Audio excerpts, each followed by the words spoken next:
So we're going to start Chapter 6.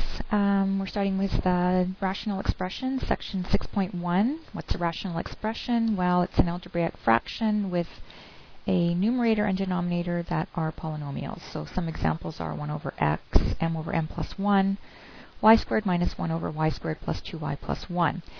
Even x squared minus 4 is considered a rational expression because it has a denominator of 1. Non-permissible values. This is something we really need to take a look at before we get into rational expressions. So whenever you use a rational expression, you must identify any values that must be excluded or are considered non-permissible values. Okay, and we're going to abbreviate that NPV for the rest of the lesson. Non-permissible values are all values that make the denominator 0. Okay, and why is that important? Because dividing by 0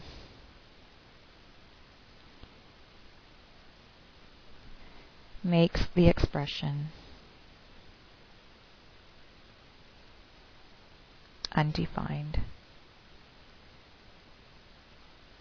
Okay, so let's take a look at some examples. We want to determine non-permissible values for each of the following rational expressions.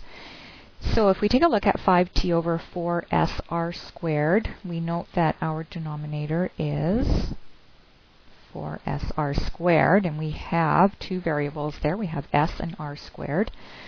S can't be equal to 0. Okay, and neither can r squared be equal to 0. All right, well, we can simplify r squared not equal to 0 to r is not equal to 0.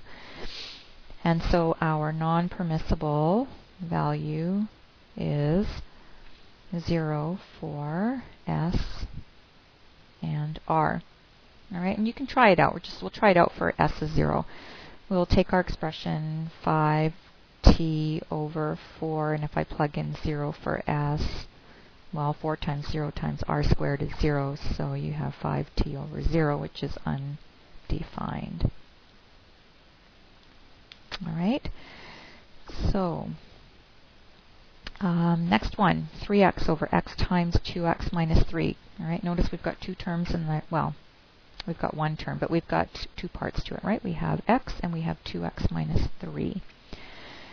So we have x that can't be equal to 0, and we've got 2x minus 3 that can't be equal to 0. All right, so if we're going to show our work for that, we say x can't be 0, and we say that 2x minus 3 can't be 0. Let's solve for x on this. We're going to go 2x can't be 3, right? Because you can move that negative 3 over to the right. It becomes positive, and then x can't be equal to 3 over 2. Okay, so our non-permissible values, x can't be 0, and x can't be 3 over 2. Okay, now when you have a denominator like in C where it's a trinomial, you need to factor if you can. All right, it's the best way to approach this one. So you're going to go 2p minus 1 is really over, and we factor. Okay, factors of 12, that will give you 1 or 4 and 3. And you want the 4 to be negative, the 3 to be positive. So we have two parts to our denominator. We set both of them equal to 0. So we go p minus 4 can't equal 0, so p can't be 4. And p plus 3 also can't be 0, so p can't be negative 3. So our non-permissible values, p can't be 4 or negative 3. Okay, so let's move on to the next page.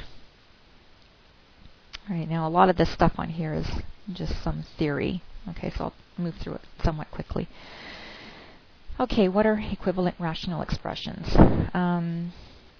Well, there are any two rational expressions, of course, that are equal to each other. All right, you can multiply or divide a rational expression by 1 and not change the value. Okay, because anything times 1 is itself. So if we want to create an equivalent rational expression using this property, let's take a look at 7s over s minus 2. If we want to find an equivalent expression for that, okay, we can multiply by s over s, because the value of s over s is 1. And so there you're actually multiplying by 1, provided, of course, that s can't be 0. And if we take a look at this restriction here, okay, note that our denominator is s minus 2. So remember, if we want to find out what values s can't be, we want to set it equal to 0, and we say that x can't be equal to 2. So that's where we get that from. Okay? All right, so let's go over here. We've got 7s over s minus 2. We're going to multiply by 1, s over s.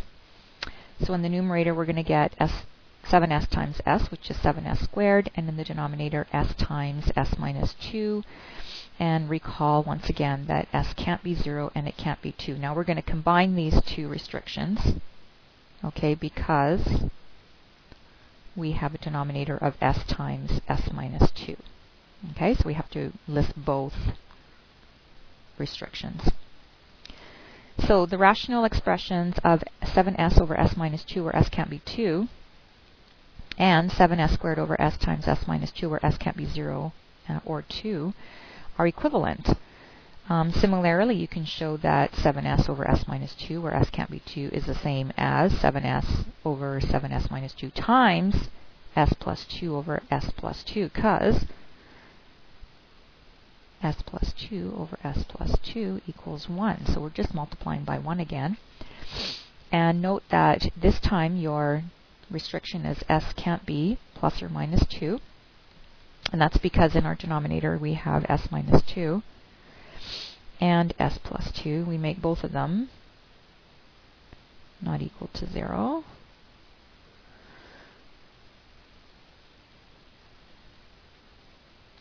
And that's where the plus and minus 2 come from. So let's go to the side here. It says what was done to the first rational expression to get the second one.